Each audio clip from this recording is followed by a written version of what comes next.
जय हिंद दोस्तों, आप देख रहे हैं एग्जाम मेडिजी और इस वीडियो में हम बात करेंगे क्वेश्चन कीवर्ड की, जो कि आपके आईएएस के एग्जाम में जो कीवर्ड होते हैं उसी के अनुसार हमें आंसर लिखने होते हैं और ये बहुत ही ज्यादा महत्वपूर्ण कीवर्ड हैं। तो कीवर्ड होते क्या हैं, सबसे पहले थोड़ा सा देख लेते हैं।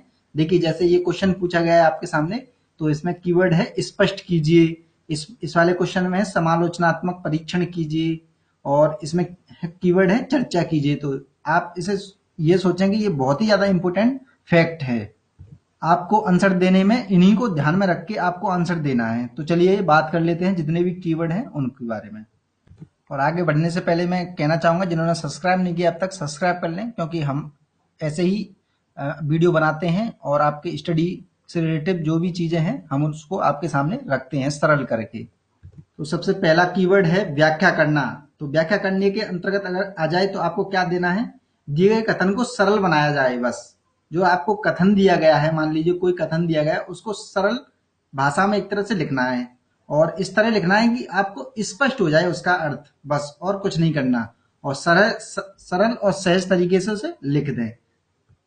उसके यानी कि क्या डायमेंशन है उसके आधार पर उसे स्पष्ट कर दें, सरल कथन को सरल बना दें। बस यही होती है व्याख्या करना। नेक्स्ट है आपका स्पष्टीकरण देना या स्पष्ट करना या फिर विस्तारीकरण करना। तो इसके अंतर्गत क्या होता है, ये क्या होता है, ये भी व्याख्या का ही एक रूप है। अगर थोड़ा सा और पीछे वीडियो कर लें और दोबारा से उसे देख लें व्याख्या को, तो और अच्छे से समझ में आ जाएगा। आलोचना करना नेक्स्ट है कीवर्ड। तो ये कीवर्ड इतना महत्वपूर्ण है कि ये आपके के पूरे एग्जाम में काम आएगा, क्योंकि लगभग इसी से जुड़े हुए ज्यादातर क्वेश्चन आते हैं आलोचना करने से। तो देखिए इसमें क्या होता है, उचित अनुचित का ज्ञान कराना होता है आपको, यानी कि सकारात्मक और नकारात्मक तथ्यों को उजागर करना होता है इसमें। यानी सकारात्मक पक्ष क्या है किसी भी क्वेश्चन का या कथन का, और नकारात्मक पक्ष क्या है। लेकिन नकारात्मक पहलुओं पर विशेष जोर दिया जाता है।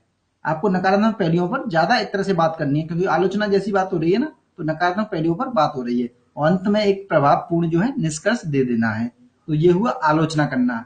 इसे आप ढंग से देख लें, आने वाले जो कीवर्ड होंगे इसी से रिलेटिव होंगे। जैसे एक कीवर्ड है आलोचनात्मक व्याख्या करना। तो इसमें क्या होता है, व्याख्यात्मक ढंग से आलोचना करनी होती है। जो आपने पहले मैंने बताया था व्याख्या को, तो वो करना है, लेकिन आलोचना करना भी इसमें शामिल होता है। तो यानी पहले वाला जो कीवर्ड है व्याख्या करना और आलोचना करना, दोनों को मिला के ये वाला कीवर्ड बनता है आलोचनात्मक व्याख्या करना। तो इसको आप देख लें दोबारा से। एक महत्वपूर्ण टर्म है यानी कि कीवर्ड है परीक्षण करना। तो ये इंपॉर्टेंट है। कथन के विभिन्न तथ्यों को सामने लाना, यानी कथन के जो विभिन्न विभिन्न डायमेंशन है उसको एक तरह से आपको क्या करना है, सामने लेके आना है, लिखना है। और कथन में अंतर्निहित यानी कथन कहना क्या चाह रहा है, उसके अंदर क्या चीज उसके अंतर्गत है, तो उन पहलुओं को क्या करना है, आपको बाहर लेके आना है, यानी प्रकाश डालना है, यानी व्याख्या एक तरह से करनी है उसकी। और प्रकाश डालना यानी स्पष्ट करना, स्पष्टीकरण जो बताई दिया था मैंने अभी, व्याख्या वाला सिस्टम। तो परीक्षण करने का कीवर्ड ये है कि उसके अंदर जो निहित है, जो कथन के अंतर्गत जो अंदर जो भावनाएं निहित हैं, उसको आपको सामने लेके आना है। और इसी प्रकार एक नया टर्म बन जाता है आलोचनात्मक परीक्षण करना। तो आलोचनात्मक परीक्षण में आप समझ गए होंगे, परीक्षण करते हुए आलोचना करना। जो परीक्षण अभी बताया वो देख लीजिए, और आलोचना करना वो टर्म मैंने बता ही दिया। तो परीक्षण करते हुए आलोचना उसकी कर देनी है। ये बहुत ही इंपॉर्टेंट टर्म है। और कीवर्ड है टिप्पणी करना, बहुत ही इंपॉर्टेंट है।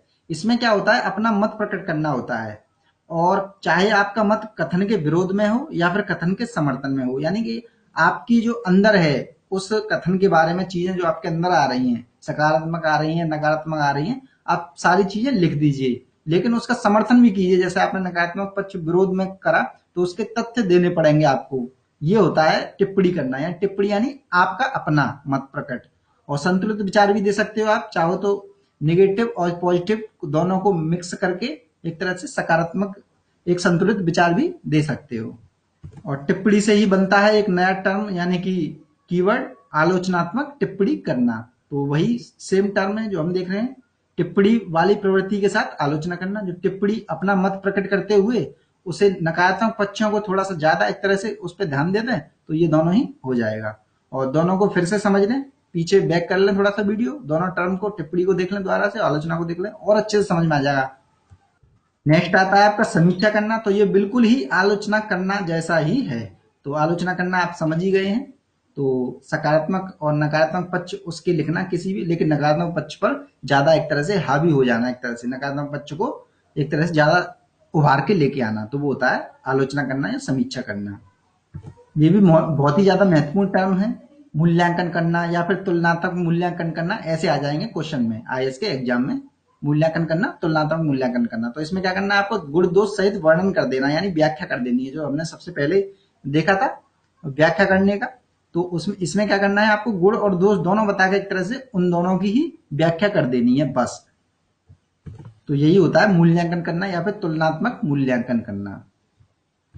एक विश्लेषण करना भी एक आ जाता है कभी कभी एग्जाम में, यानी क्वेश्चन के अंतर्गत आ जाता है कीवर्ड विश्लेषण करना। तो ये क्या है, कथन के विभिन्न विभिन्न तथ्यों पर अलग अलग चर्चा करना। और ये चर्चा करना मैं आगे बताऊंगा आपको। चलो चलिए पहला सब चर्चा करना बता देता हूँ।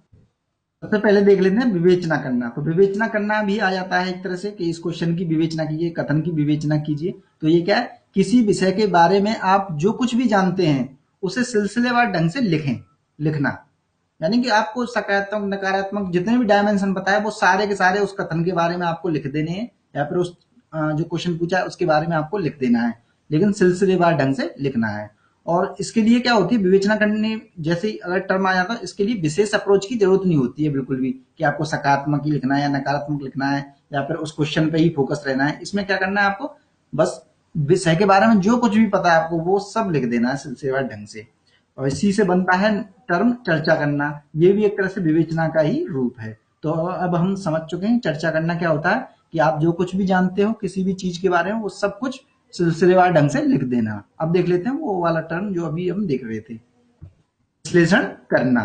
तो कथन के विभिन्न विभिन्न तथ्यों पर अलग अलग चर्चा करना, यानी कि एक कथन दिया गया है, उसके कई सारे डायमेंशन होंगे, तो उन डायमेंशंस को क्या करेंगे, हम कवर करेंगे और उस पर चर्चा करेंगे। चर्चा का मतलब आप जो कुछ भी जानते हो उस डायमेंशन के बारे में वो सब कुछ लिख दोगे। आपको ये नहीं सोचना है कि इसके बारे में सकारात्मक लिखना है या फिर नकारात्मक लिखना है, आप जो भी कुछ जानते हो उसको लिख डालिए।